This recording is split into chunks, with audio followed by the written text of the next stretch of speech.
pregnancy test showed positive on our 5th wedding anniversary. 3 weeks later, I found out I'm sterile and always have been. I'm sitting here now, staring at a manila folder that contains the kind of truth you can't unknow. The kind that rewrites your entire history in a single afternoon. My name is David Anderson. I'm 32 years old. I've been married to Sarah for 5 years, 3 months, and 14 days. And for every single one of those days, I've been physically incapable of fathering children. The numbers don't lie. Biology doesn't negotiate. And the baby growing inside my wife right now, it's not mine. It starts the way most endings do, with celebration. Rosewood Restaurant, downtown. The kind of place with cloth napkins and waiters who know which fork goes where. Sarah chose it. She always did have good taste, in restaurants anyway. We're at our usual corner table, the one by the window where you can watch the city lights flicker on as the sun goes down. I'm wearing the navy suit she bought me last Christmas. She's in that emerald dress that makes her eyes look almost green. She looks beautiful. She always looks beautiful. That's the thing that makes this harder. 5 years, she says, raising her wine glass. Well, water. She's drinking water tonight. Can you believe it, David? 5 years since you made me the happiest woman alive. I clink my glass against hers. The sound is crisp, clear, like a small bell. Best decision I ever made. The waiter brings our appetizers. Sarah hardly touches hers. She's fidgeting with her napkin, folding it, unfolding it, folding it again. I know this tell. She has something to say. So, she begins, and there's this brightness in her voice, this excitement that makes my chest tighten with something I can't name yet. I have an anniversary gift for you. She slides a small wrapped box across the table, silver paper, blue ribbon, the kind of box that holds jewelry, usually. I open it slowly.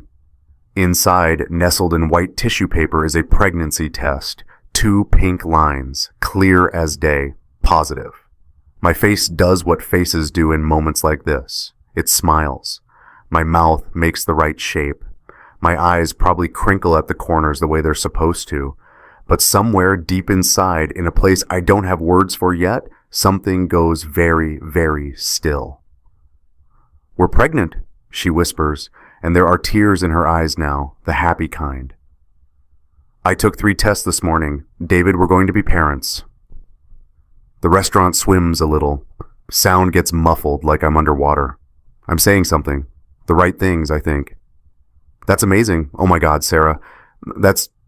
When did you find out? Yesterday. I wanted to wait until tonight to tell you. Our anniversary. It felt, perfect, you know. Perfect. Yes. The word sits in my mouth like a stone. I'd had a vasectomy consultation 3 months ago. Just a consultation. Hadn't gone through with it yet. Hadn't even told Sarah I was considering it. We'd been talking about kids, sure, but I wanted to be certain, wanted to make sure we were really ready. The doctor had run some preliminary tests. Standard procedure, he'd said, just to make sure everything's functioning properly before we discuss permanent solutions. Those test results were scheduled to come back next week. I smile wider. I order champagne. I take her hand across the table, and I squeeze it, and I say all the things a husband should say when his wife tells him she's carrying his child. And the whole time, there's this small voice in the back of my mind, getting louder with every passing second. The timeline doesn't add up. Dr. Morrison's office smells like antiseptic and old magazines. I'm sitting in one of those chairs that's trying to be comfortable but isn't, wearing a paper gown that crinkles every time I breathe. There's a poster on the wall about testicular cancer, a chart showing the male reproductive system, a framed photo of Dr. Morrison with his family, wife, 3 kids, golden retriever. He's been my doctor for 6 years, saw me through a bad case of pneumonia, removed a suspicious mole from my shoulder. Good guy. Steady hands. The kind of doctor who explains things in plain English instead of hiding behind medical jargon. Right now, he's looking at his computer screen with an expression I've never seen on his face before. It's not quite concern, not quite confusion. It's something closer to discomfort. David, he says finally, turning to face me, I'm going to be straight with you because I think you'd want me to be. My heart is already racing. I nod. The fertility panel we ran came back, and there's no easy way to say this.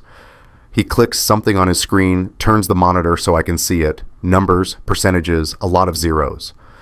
Your sperm count is 0, completely absent. But more than that, and this is the part I need you to understand, this isn't a recent development. I stare at the screen. The numbers blur. What do you mean, not recent? Based on your hormone levels, testicular size, and medical history, you have a condition called congenital bilateral cryptorchidism. It means your testicles never fully descended during development. You had surgery for this when you were 12, according to your pediatric records. I remember. Summer before 7th grade, missed the first 2 weeks of school. The surgery corrected the cosmetic issue, Dr. Morrison continues, but the damage to sperm production was already done. This condition doesn't develop over time, David. You're born with it. He pauses, looks at me directly. You've never been able to father children. You couldn't have 5 years ago. You can't now. This is permanent, congenital infertility. The room tilts. I hear myself ask, are you absolutely certain? I ran the panel twice to be sure. I also pulled your records from Dr. Patterson, your pediatric urologist. He noted in his post-operative assessment that future fertility was highly unlikely. I'm sorry, David. I know this isn't the news you were hoping for. I think about Sarah, the pregnancy test, 2 pink lines. My wife, I say, and my voice sounds strange, distant. My wife is pregnant. Dr. Morrison goes very still, then carefully. David, based on these results, that's not biologically possible. If your wife is pregnant, you're not the biological father. There it is, the sentence that cleaves your life into before and after. I have 3 photos on my phone, 3 photos I took of Sarah's Instagram last week because something about them bothered me, though I couldn't articulate what. All from her weekend work conferences, conference in Seattle, conference in Portland, conference in San Francisco. In each photo, there's a man in the background, same man. Dark hair, good suit, careful smile. Her boss, Marcus. I'd met him once at a company party. Firm handshake, good eye contact. In the Seattle photo, his hand is on the small of her back. The doctor said, this condition doesn't develop. You're born with it. I'm in my car now, parked in the medical building garage. I had 3 photos of my wife's weekend work conferences on my phone. I don't go home right away. Instead, I sit in my car for 43 minutes doing math. Terrible, simple, undeniable math. Sarah announced the pregnancy yesterday. She said she found out the day before, so she's known for approximately 48 hours. She's probably 4, maybe 5 weeks along, based on when home pregnancy tests typically detect hormones. I pull up my calendar, scroll back 5 weeks. There it is. Sarah, Seattle Conference, March 10th, 13. 3 days, 3 nights. She stayed at the Grand Hyatt. I know because she used our joint credit card for everything. Everything except, I am checking now, pulling up our bank statements on my phone, except for dinner on March 11th. That charge isn't on our account. I log into her email. Yes, I know the password. We've always had an open phone policy. No secrets, she said when we got married. We're a team. Her work email loads. I search. Marcus.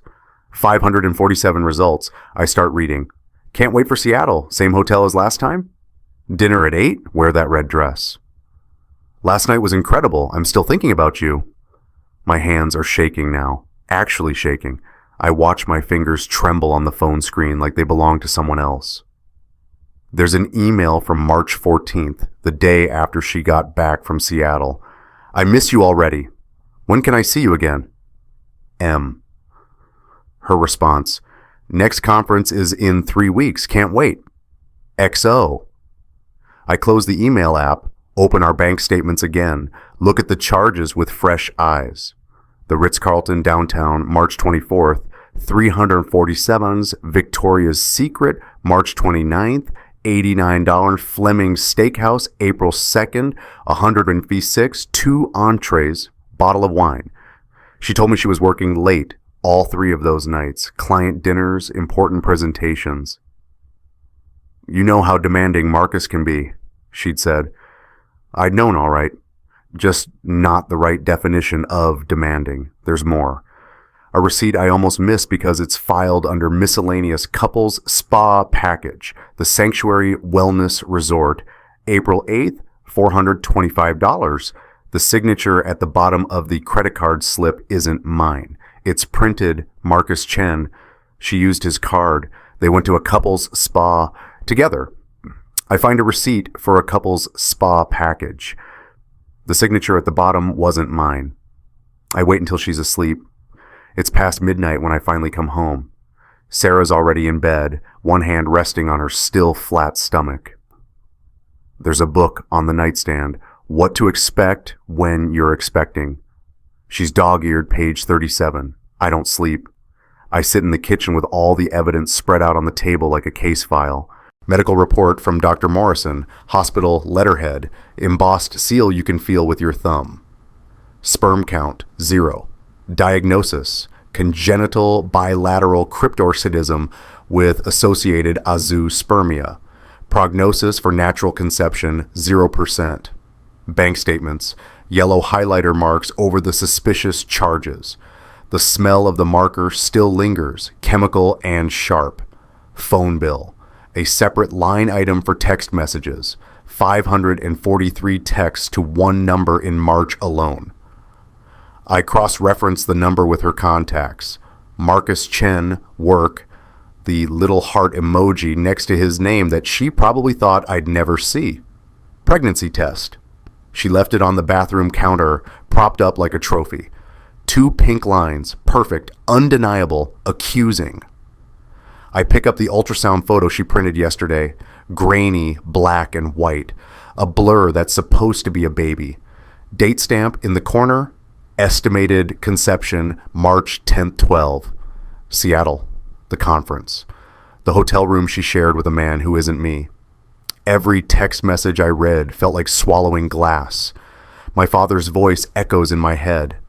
Something he said at his own father's funeral. We don't leave. The Anderson men, we don't leave our families. We're loyal. That's what we do. I'd believed him. I'd built my entire life on that principle. Loyalty, commitment, being the kind of man who stays. But what do you stay loyal to when the family isn't even yours? Sarah wakes up at 6:30, like always.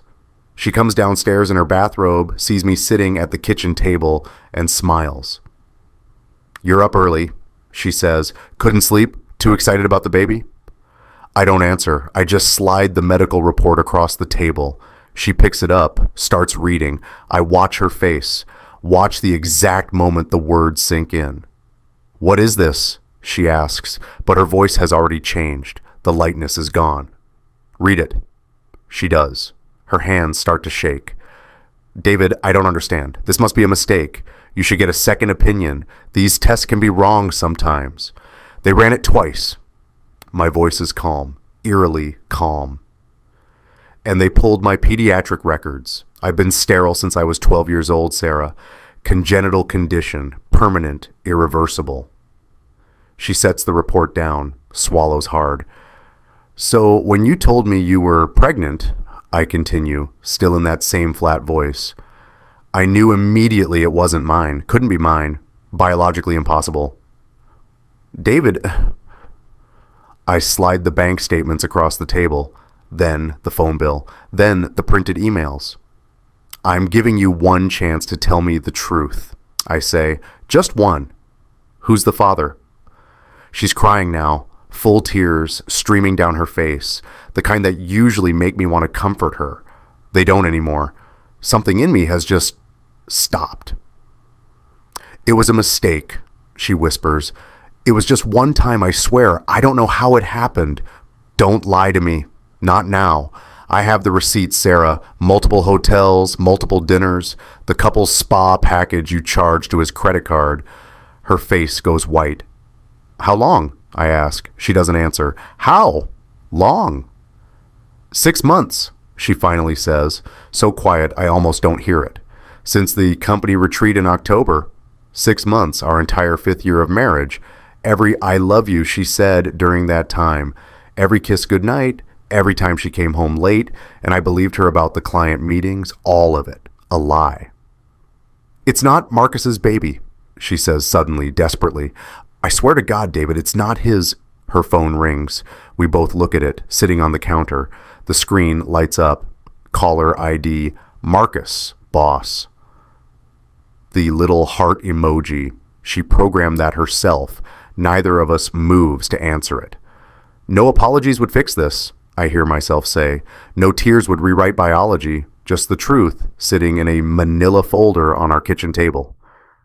Sarah reaches for my hand. I pull away. Don't touch me. David, please, we can work through this. We can go to counseling. I'll do anything.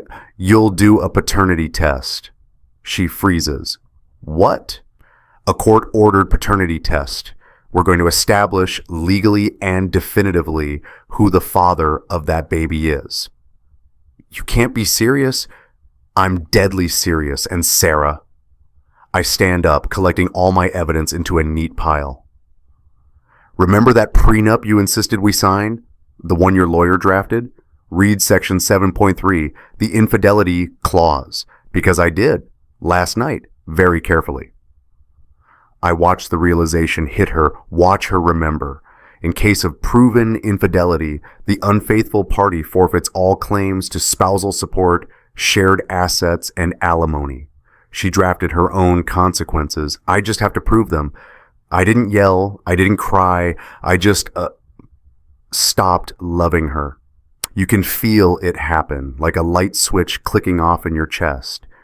If you've ever felt that gut instinct that something was wrong, even when everyone said you were paranoid, leave a trust your gut in the comments below.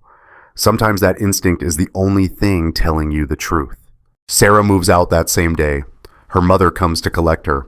I watch from the window as they load suitcases into the car, and I feel nothing. Just a hollow space where 5 years of marriage used to be. I have an appointment at 10 a.m. Sarah Chen's law office is downtown, 14th floor, with a view of the river. The kind of place that charges $400 an hour and makes you feel like it's worth it. Her assistant offers me coffee. I decline. I haven't been able to keep anything down since yesterday. Sarah, the lawyer, not my wife, is in her mid-40s, sharp-eyed, with gray streaks in her black hair that she wears like a badge of honor. She comes recommended by my buddy Jake, who used her for his custody case 3 years ago. She's a shark, he'd said, but she's your shark. I lay everything on her desk. Medical report, bank statements, phone records, emails, the pregnancy test, the ultrasound with its damning date stamp. She reads in silence for 10 minutes straight, doesn't interrupt, doesn't react, just absorbs information like a computer processing data. Finally, she looks up. This is exceptionally clean evidence, she says. Medical documentation is ironclad. Timeline is coherent. Digital paper trail is extensive. You've done my job for me, Mr. Anderson. Can we win? Win? She almost smiles. Mr. Anderson, you've already won. The question is how much you want her to lose. She pulls out a document from my file. My prenuptial agreement. The one Sarah, my wife, not the lawyer, had insisted on before our wedding. Just to protect us both, she'd said. Her father was a divorce attorney. She knew what she was doing, or thought she did. Attorney Chen flips to page 7, section 7.3, and reads aloud. In the event of proven marital infidelity, the unfaithful party hereby forfeits all claims to spousal support, division of shared assets acquired during the marriage, and any form of alimony. Proof of infidelity must be established by clear and convincing evidence, including but not limited to photographic evidence, written correspondence, financial records, or witness testimony. She taps the page. Your wife wrote this clause. Her lawyer drafted it. She signed it, and now it's going to destroy her financially. What about the baby? I ask. That's where we establish paternity. Court-ordered DNA test. If you're excluded as the biological father, which you will be, that's proof of infidelity under the prenup. She gets nothing. Can she fight it? She can try. But Mr. Anderson, you have a medical diagnosis of congenital infertility. That's not circumstantial evidence. That's biology. No judge will side with her. She slides a document across the desk. A petition for court-ordered paternity testing. We file this immediately. The test can be done after the baby's born, or we can request CVS testing now during the pregnancy. CVS? Chorionic villus sampling. It's invasive, carries a small risk of miscarriage, but it's legally admissible, and we can have results in 2 weeks instead of waiting months. I think about that, about demanding a pregnant woman undergo a risky medical procedure to prove what we already know. Is there another way? We can wait until after the birth. Non-invasive prenatal paternity testing using the mother's blood. Safer for the fetus. Results in a week. Sarah Chen, the lawyer, leans back in her chair, studying me. Here's what you need to understand. The moment we file this petition, your marriage is over, publicly, legally. There's no coming back from this. Are you prepared for that? I think about my wife's face when her phone rang. Marcus, boss. I think about 6 months of lies, about the baby that will never call me dad. File it, I say. She nods, makes a note. There's one more thing. If the baby isn't yours, she gets nothing, but you'll need to prove it in court while she's pregnant. The optics matter. Her lawyer will paint you as the cruel husband abandoning his pregnant wife. Are you ready for that narrative? I'm ready for the truth. Good. She closes the file. Then let's begin. I'm not a vengeful person. I've never been the kind of man who seeks revenge. But there's a difference between revenge and accountability. Revenge is emotional. Accountability is just making sure people face the consequences of their choices. I want Marcus to face his. Chen Enterprises, 23rd floor, glass doors, marble floors, the smell of expensive coffee, and corporate ambition. Marcus is the VP of operations, corner office, view of the city, the kind of success that makes you think you're untouchable. His secretary looks up when I walk in. Do you have an appointment, sir? No, but tell Marcus that David Anderson is here to see him. He'll know who I am. She makes a call. 30 seconds later, Marcus appears in the doorway of his office. He's exactly as I remember from the company party. Tall, well-dressed, confident. The kind of guy who's never been punched in the face and doesn't know he should be. David, he says, and I can see him calculating. This is, unexpected. Can we talk? In your office? He hesitates, then nods.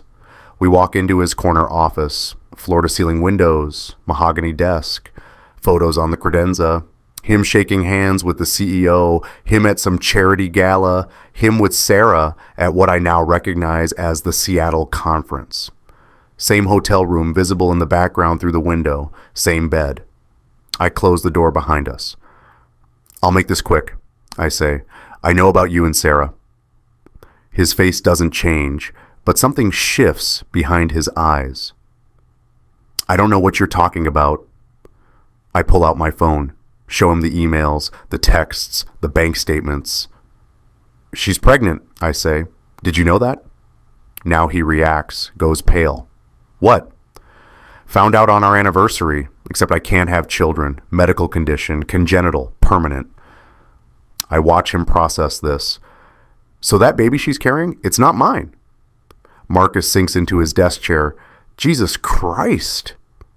Is it yours? We use protection. I thought, that's not an answer. He runs his hands through his hair, looks at the photo of him and Sarah in Seattle.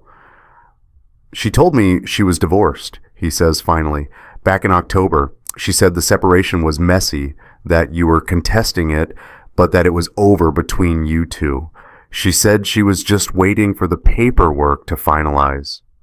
I laugh. Can't help it. The sound comes out bitter and sharp.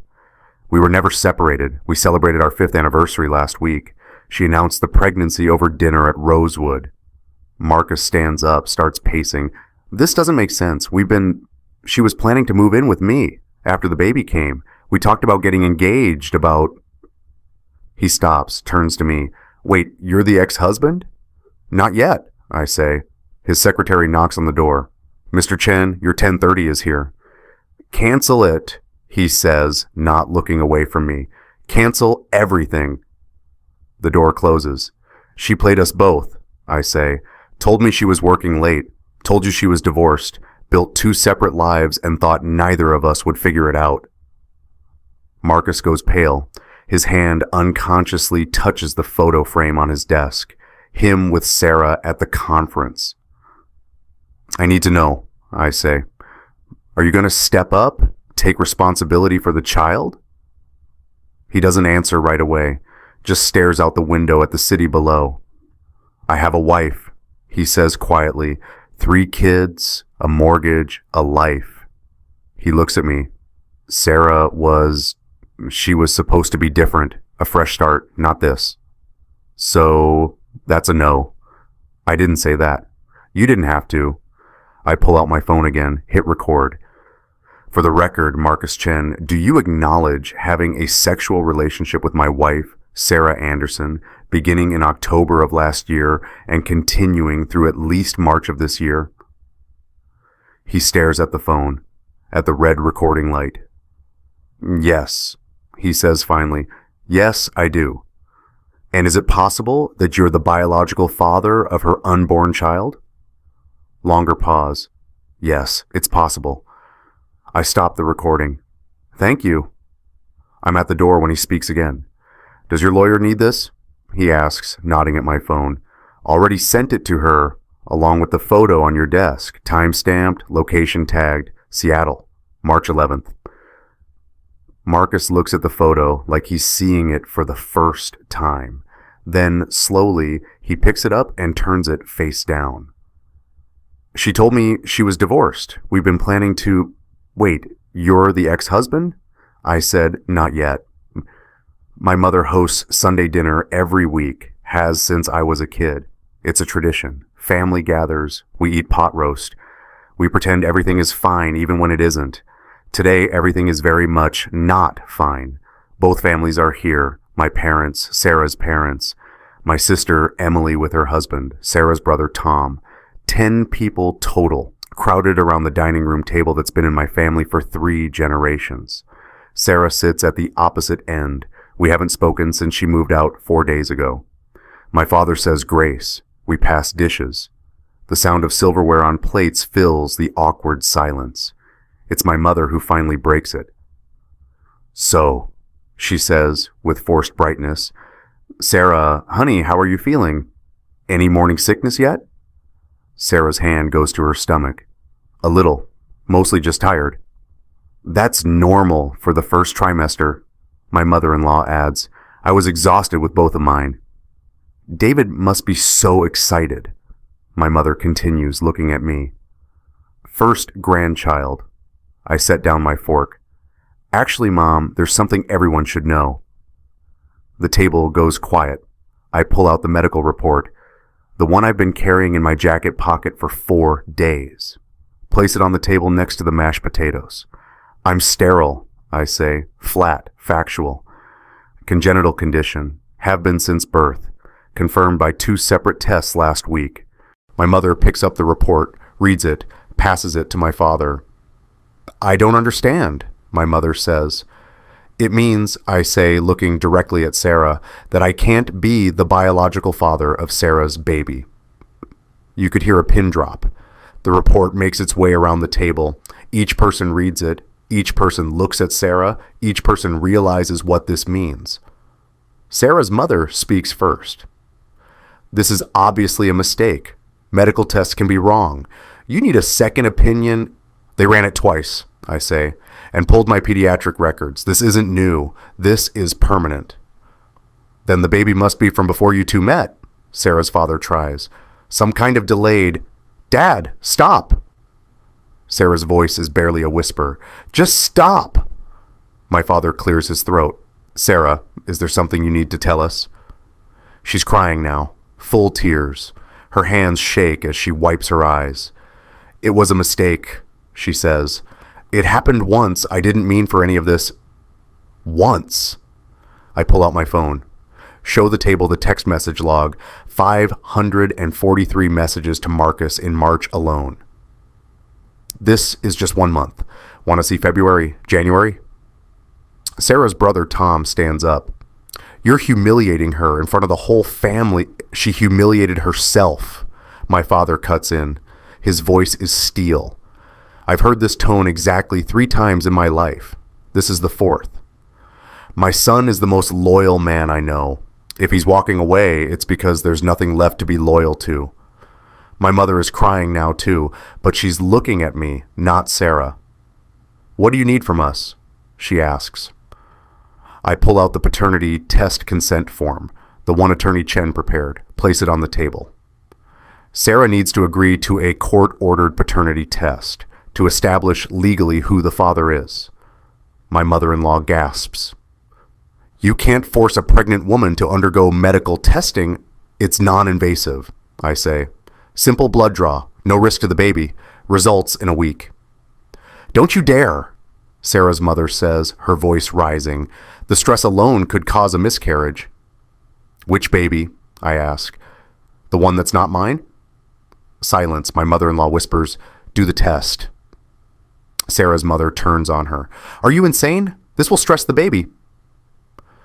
"Do the test." My mother-in-law's hands are shaking.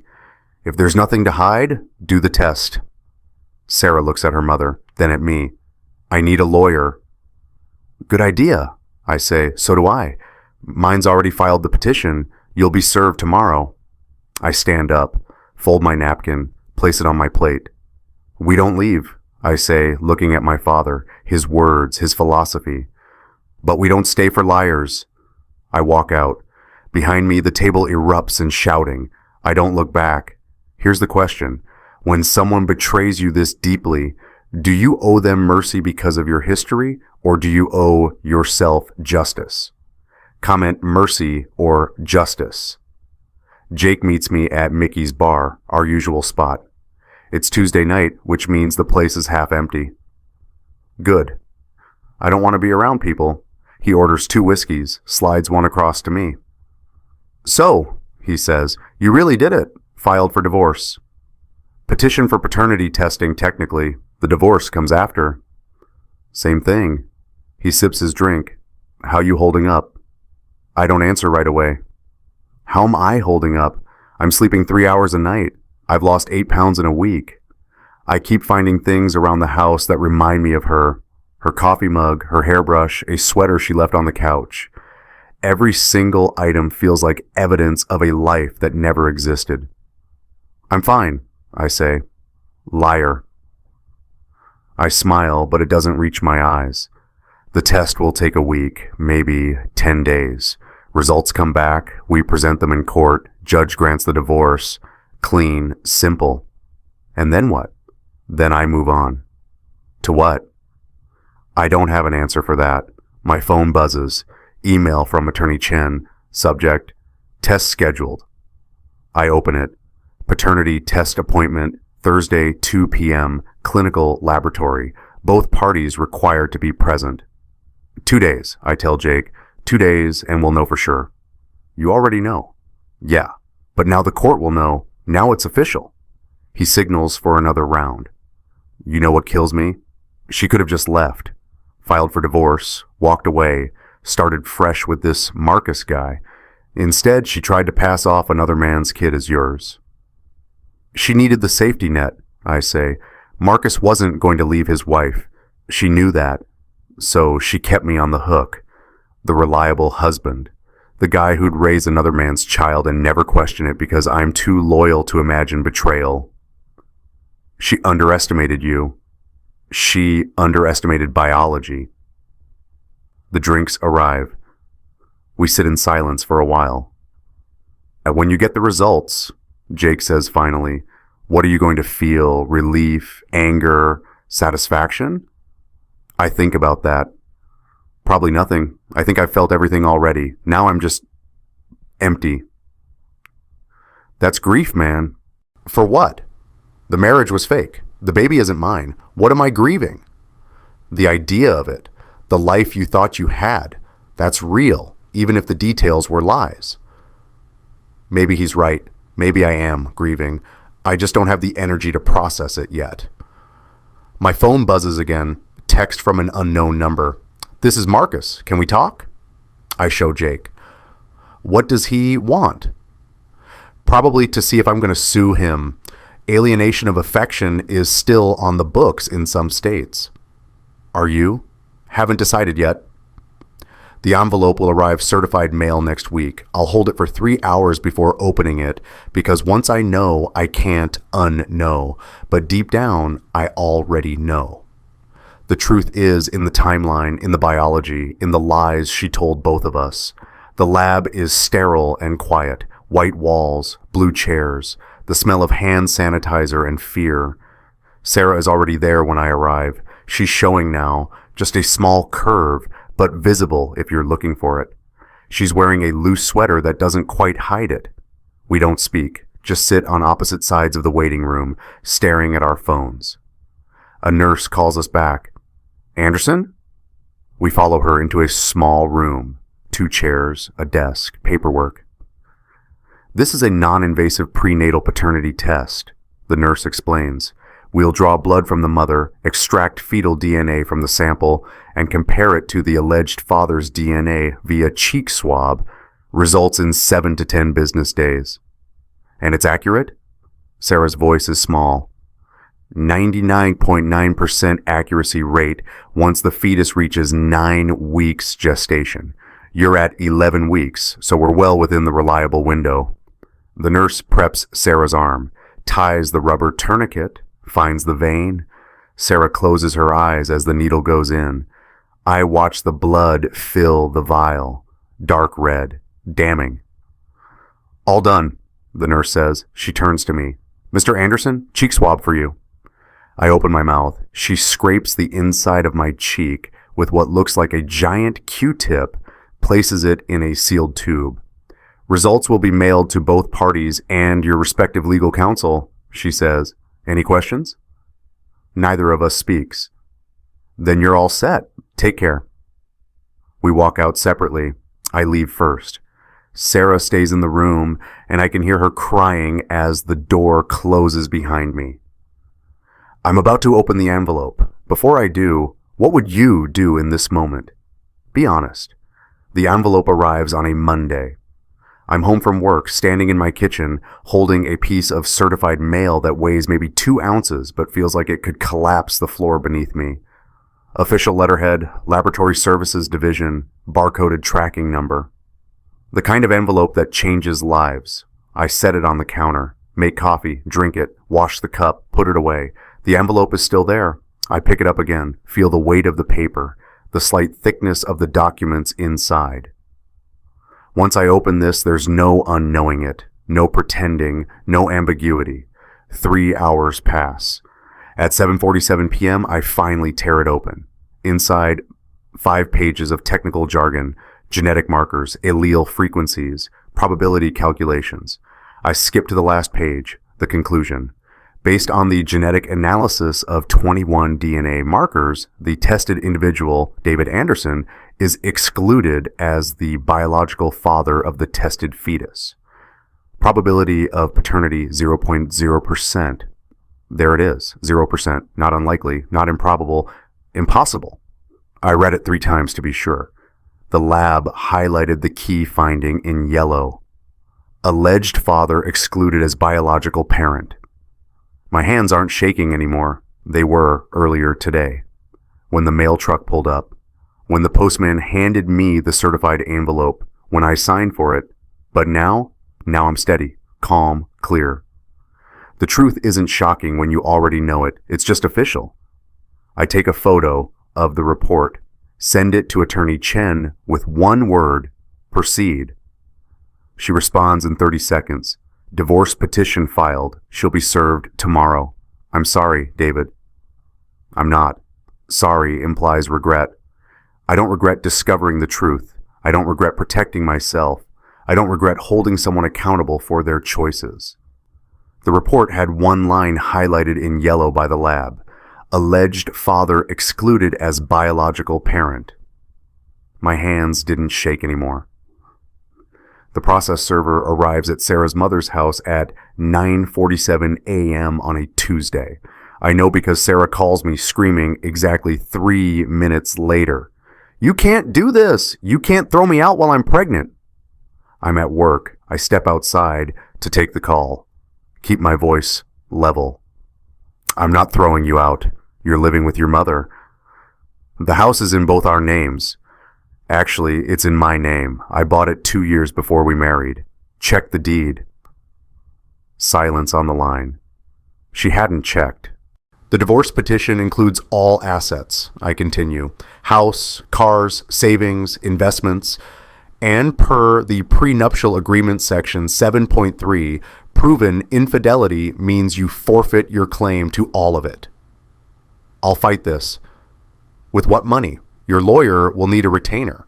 Probably $30,000 to start. You have $1,700 in your personal account. I checked. You froze my access to our joint account. Our joint account that you used to finance your affair. Yes, I froze it. Legally. I can hear her crying now. David, please, I made a mistake. I'm sorry, but I'm carrying a baby. You can't just abandon us. I'm not abandoning anyone. I'm correcting a lie. There is no us. There's you.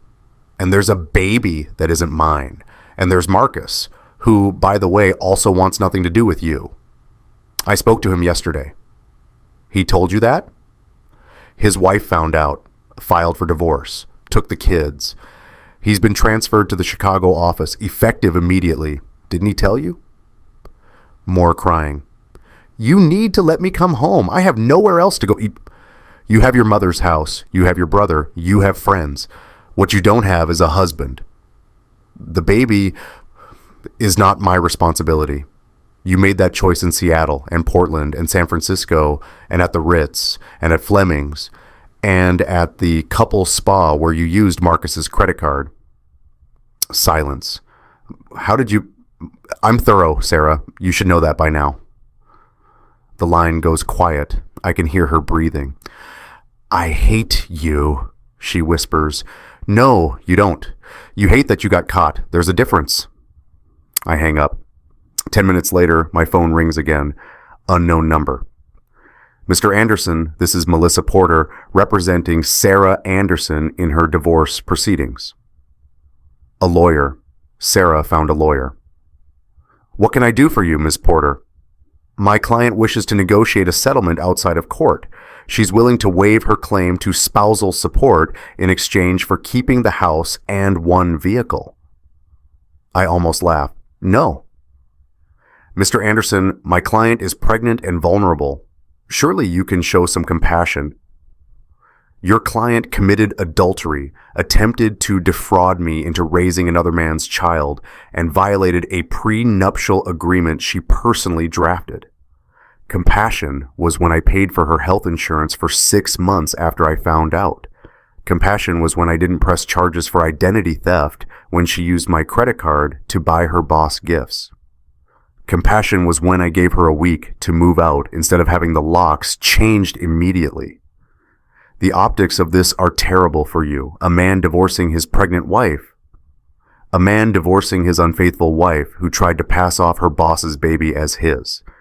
The optics are fine once people know the truth, which they will, because the paternity test is a matter of public record. Pause. My client would like to avoid a trial. Then she should accept my terms. 0 alimony, 0 asset division. She keeps her personal belongings and her car. I keep the house, the savings, and my reputation. That's unconscionable. That's the prenup she signed. Take it or leave it. We'll see you in court either way. I hang up. 2 hours later, Attorney Chen calls. They're trying to claim duress, she says, saying you coerced her into signing the prenup. With what? A time machine? We signed it 5 years ago, witnessed by 2 lawyers and a notary. I know. It won't work. But they're desperate. This is going to get ugly, David. It's already ugly. I'm just making it official. No mercy, no second chances, just consequences. The courthouse smells like old wood and broken promises. Family Court, Division 3, Judge Teresa Martinez presiding. I'm sitting at the plaintiff's table with Attorney Chen. Sarah is across the aisle with Melissa Porter, her lawyer. Sarah's wearing a navy maternity dress, her hands folded protectively over her stomach. The optics are deliberate, sympathetic. Judge Martinez is 62, gray hair pulled back in a bun, reading glasses perched on her nose. She's been on the bench for 17 years. I looked her up. She's fair, thorough, and doesn't suffer fools. This is a petition for divorce. Judge Martinez begins reading from the file. Grounds: adultery. The respondent has contested the petition and requested division of assets per standard marital dissolution guidelines. Your Honor, Attorney Chen stands. The parties executed a prenuptial agreement prior to marriage, which specifically addresses asset division in the event of proven infidelity. We've submitted the agreement as Exhibit A. Judge Martinez flips through the documents. I see that. Section 7.3, very clear language. She looks at Sarah's lawyer. Ms. Porter, your client signed this agreement? She did, Your Honor, but under duress. My client was young, in love, and pressured by Mr. Anderson's family to sign. The agreement was drafted by your client's attorney, Attorney Chen interrupts. Her father, Richard Morrison, who is himself a family law attorney with 30 years of experience. He wrote the infidelity clause personally. There was no duress, Your Honor. There was sophisticated legal counsel on both sides. Judge Martinez makes a note. Ms. Porter, do you have evidence of duress? My client's emotional state at the time. Evidence, counselor, not speculation. Sarah's lawyer hesitates. No, Your Honor. Then the prenup stands unless you can prove the underlying claim that adultery occurred is false. Judge Martinez looks at me. Mr. Anderson, you've submitted medical records indicating you're sterile. Is that correct? Yes, Your Honor. Congenital bilateral cryptorchidism. I've been unable to father children since birth. And the respondent is pregnant. Yes, Your Honor. 14 weeks. Which means either we're witnessing an immaculate conception or someone else is the father. Judge Martinez doesn't smile, but there's something dry in her tone. Ms. Porter, does your client dispute the medical evidence? Sarah whispers something to her lawyer. Porter stands. Your Honor, my client requests a continuance to obtain independent medical verification. The medical records are from Dr. Robert Morrison at St. Mary's Hospital, a licensed physician with impeccable credentials. They include test results from 2 separate labs and pediatric records dating back 20 years. What exactly needs verification? My client's right to due process has been fully respected. Next objection with substance, please. Judge Martinez looks at Sarah directly. Mrs. Anderson, do you dispute that your husband is sterile? Sarah's voice is barely audible. No, Your Honor. Do you dispute that you're pregnant? No. Then we can conclude, mathematically speaking, that Mr. Anderson is not the biological father of your child, correct? Long pause. Correct. The courtroom is silent. The court reporter's fingers hover over the keys. Judge Martinez picks up another document. I have here the results of a court-ordered paternity test. Both parties submitted samples. The laboratory conclusion is unambiguous. Alleged father excluded as biological parent. Probability of paternity 0.0%. She looks up. Mrs. Anderson, do you dispute these results? Sarah's crying now, quiet tears. She shakes her head. I need a verbal response for the record, Mrs. Anderson. No, Your Honor, Sarah whispers. I don't dispute the results. Then we've established grounds for divorce under the infidelity clause of the prenuptial agreement. The petition is granted. Assets will be divided according to the terms specified in Section 7.3. Petitioner retains all property, savings, and investments acquired during the marriage. Respondent forfeits claim to spousal support, alimony, and shared assets. Sarah's lawyer stands quickly. Your Honor, my client is pregnant and unemployed. She has no means of support. She has the means she would have had if she'd remained single, which is what she chose when she engaged in an extramarital affair. The prenup is clear and enforceable. If she needs financial support for the child, she should petition the biological father for child support. Who is the biological father, Mrs. Anderson? Sarah doesn't answer. Mrs. Anderson? Marcus Chen, Sarah says finally. Judge Martinez makes a note. Mr. Chen has been notified of these proceedings? He has, Your Honor, Attorney Chen says. He's acknowledged paternity in a recorded statement we can provide to the court. Then Mrs. Anderson should pursue child support through the appropriate channels with Mr. Chen. This court's jurisdiction ends with the dissolution of the marriage between Mr. and Mrs. Anderson. Judge Martinez signs the order. Divorce granted. Assets awarded to petitioner. This case is closed. The gavel comes down. One strike. Final. The judge asked, Mrs. Anderson, do you dispute these paternity results? She whispered, No, Your Honor. Then the prenup stands. Petition for divorce granted. If you think people should face real consequences for their choices, not just apologies, type accountability below. I leave the courthouse through the side exit, avoiding the main entrance where Sarah's family is waiting. Attorney Chen walks with me to the parking garage. That was fast, I say. Clean case, clear evidence, good judge. She stops at her car. How do you feel? I don't know how to answer that. Vindicated, relieved, empty? I feel like I just won a contest I never wanted to enter. She nods. That's normal. The legal victory doesn't erase the emotional loss. What happens now? The divorce decree will be finalized in 30 days. After that, you're legally single, free to move on with your life. And Sarah? Has to deal with Marcus. His wife is divorcing him too, by the way. Found out about the affair through the court records. She's taking the kids in the house. So he lost everything too. Consequences have a way of spreading. Attorney Chen unlocks her car. Take some time, David. Heal. Don't rush into anything new. And if you need anything, call me. I watch her drive away. Then I sit in my car for a long time, staring at the finalized divorce papers on the passenger seat. Decree of dissolution of marriage. Anderson versus Anderson. Case closed. 5 years. Finished. Filed away. I drive home. The house is quiet. It's been quiet since Sarah left, but this is a different kind of quiet. Final. Permanent. I walk through rooms that used to be ours and now are just mine.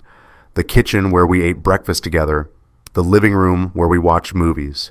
The bedroom where I slept next to a stranger for 5 years without knowing it.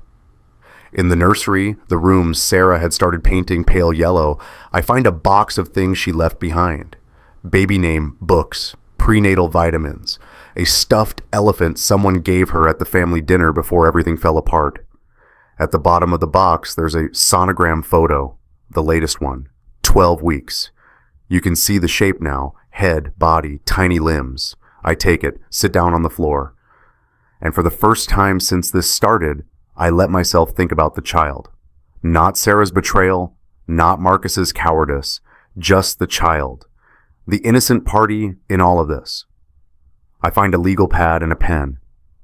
Dear baby, I'll never know. I'm writing this letter even though you'll never read it.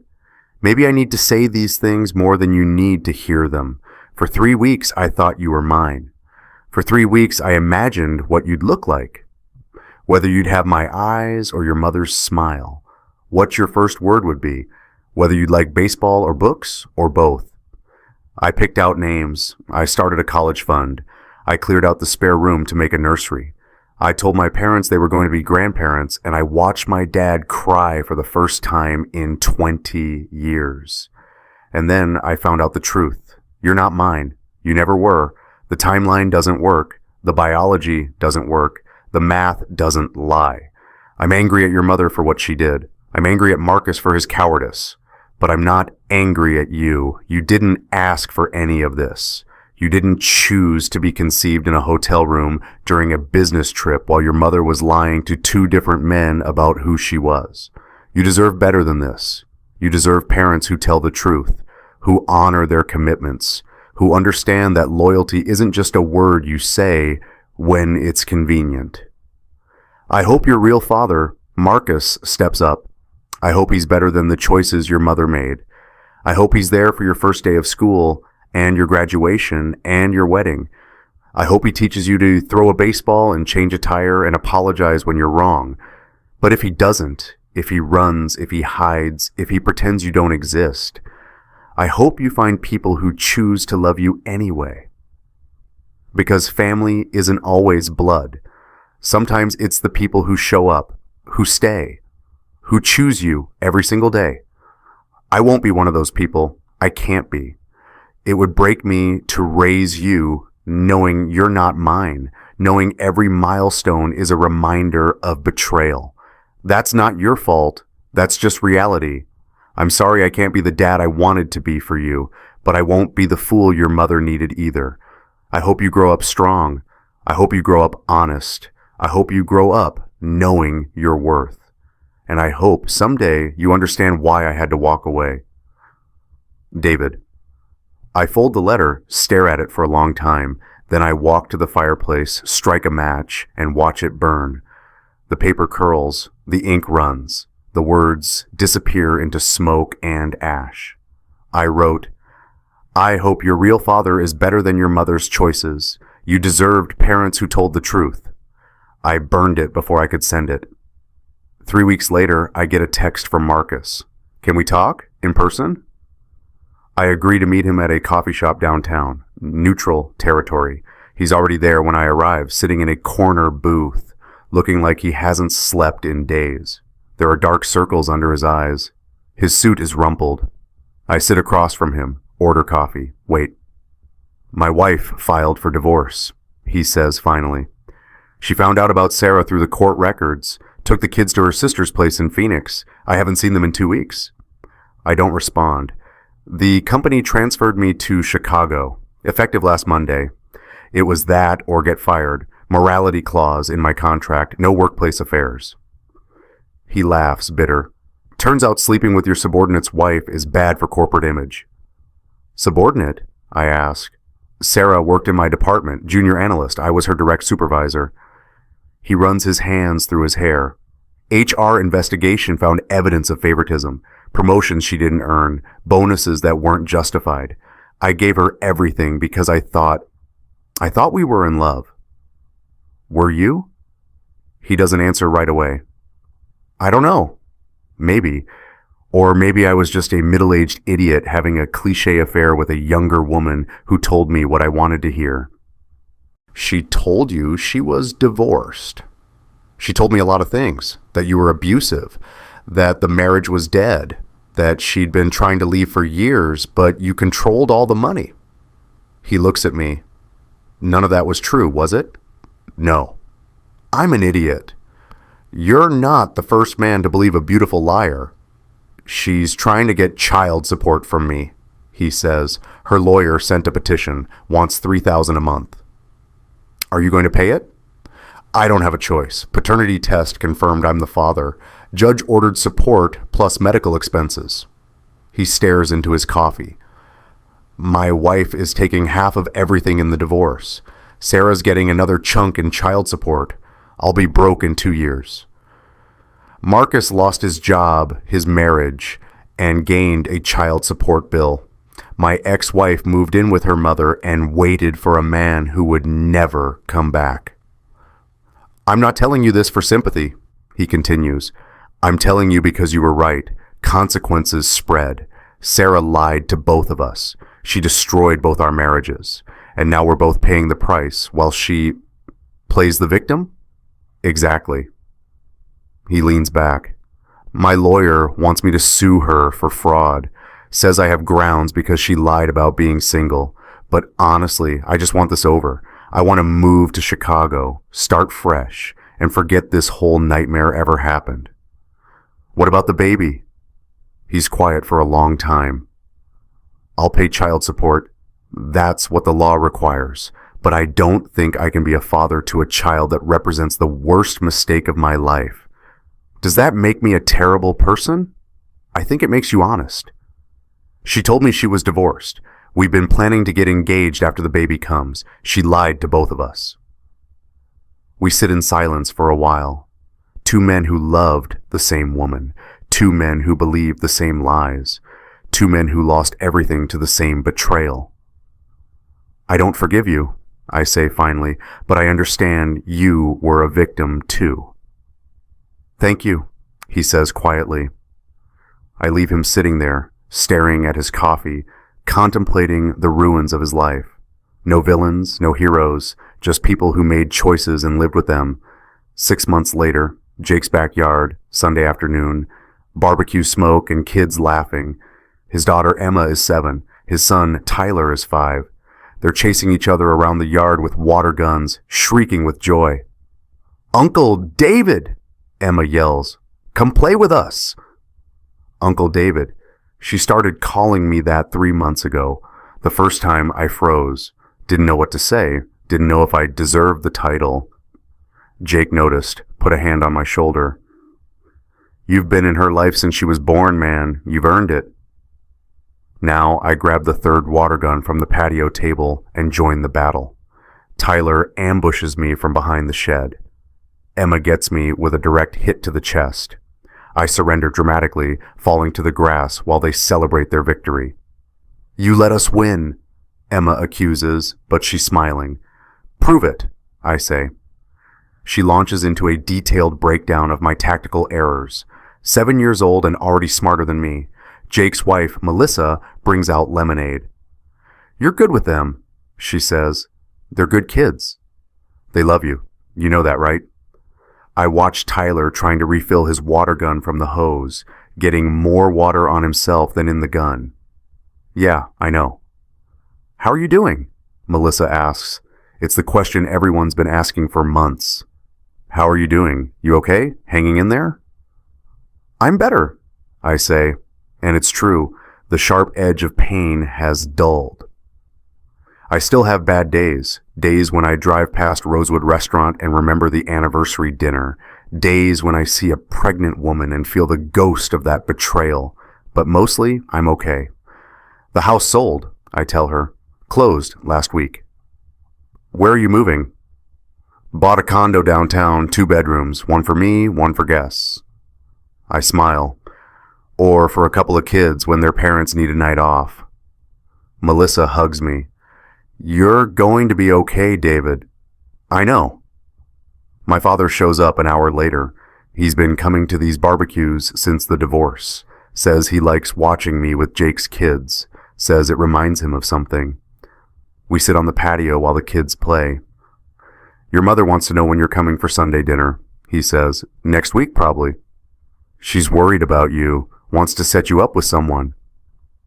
I groan. Tell her I'm fine alone. Are you? I think about that. Am I fine alone? 6 months ago, the answer would have been no. I was grieving, angry, lost, but now... Yeah, Dad, I am. He nods, sips his beer. You did the right thing, you know, walking away. I know. Your grandfather used to say, we don't leave our families. And he meant it. He stood by my mother even when she was sick, even when it was hard, even when everyone told him to put her in a home. He stayed because that's what you do when you love someone. I've heard this story before, many times. It's part of the family mythology. The Anderson men don't leave. But your grandfather also said something else, my father continues. Something I don't think I fully understood until I watched what you went through.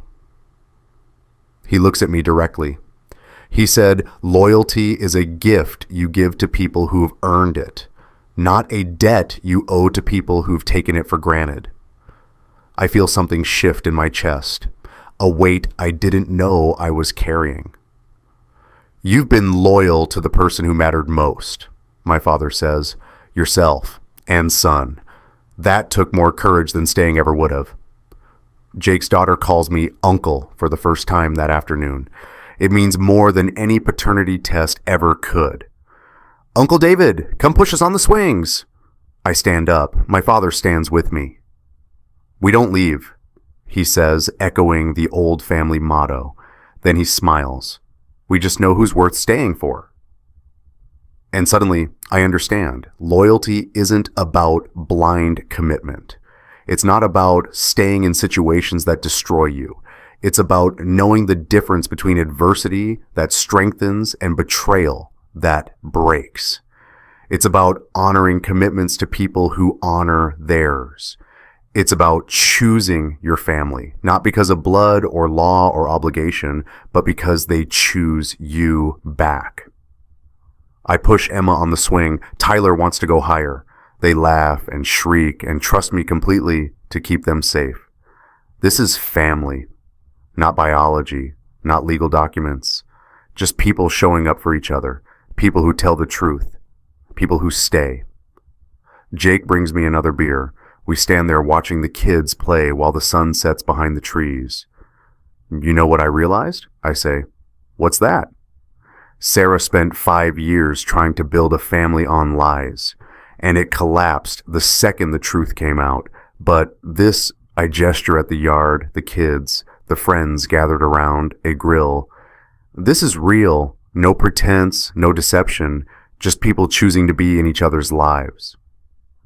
That's the only kind of family that lasts, Jake says. Emma runs over, out of breath from swinging. Uncle David, are you coming to my dance recital next month? Wouldn't miss it. Promise? Promise. She hugs me and runs back to the swings. Tyler appears at my side. Uncle David? Yeah, buddy? Are you staying for dinner? Mom's making spaghetti. If that's okay with your parents. It's always okay, Jake says. Your family. Family. Not because of shared DNA, not because of legal obligation, not because of marriage certificates or birth certificates or any other piece of paper, just because. We don't leave. We just know who's worth staying for. Share your story of finding your chosen family in the comments. Blood doesn't make family. Loyalty does. And if this story helped you feel less alone, subscribe for more real stories about real people making hard choices. You're not alone. Later that night, back in my new condo, I find the finalized divorce decree in my filing cabinet. I take it out, look at it one last time. Anderson v. Anderson. Marriage dissolved, assets distributed, case closed. I think about burning it, like I burned the letter, making some symbolic gesture, but I don't. Instead, I file it away, part of my history, a chapter that's over. On my refrigerator, there's a new photo. Me with Emma and Tyler at the zoo last weekend. We're making silly faces at the camera. Tyler's wearing my sunglasses, Emma's holding my hand. Next to it, a drawing Emma made at school. My family, written in careful 7-year-old handwriting. Stick figures, her mom, her dad, her brother. And in the corner, labeled clearly, Uncle David.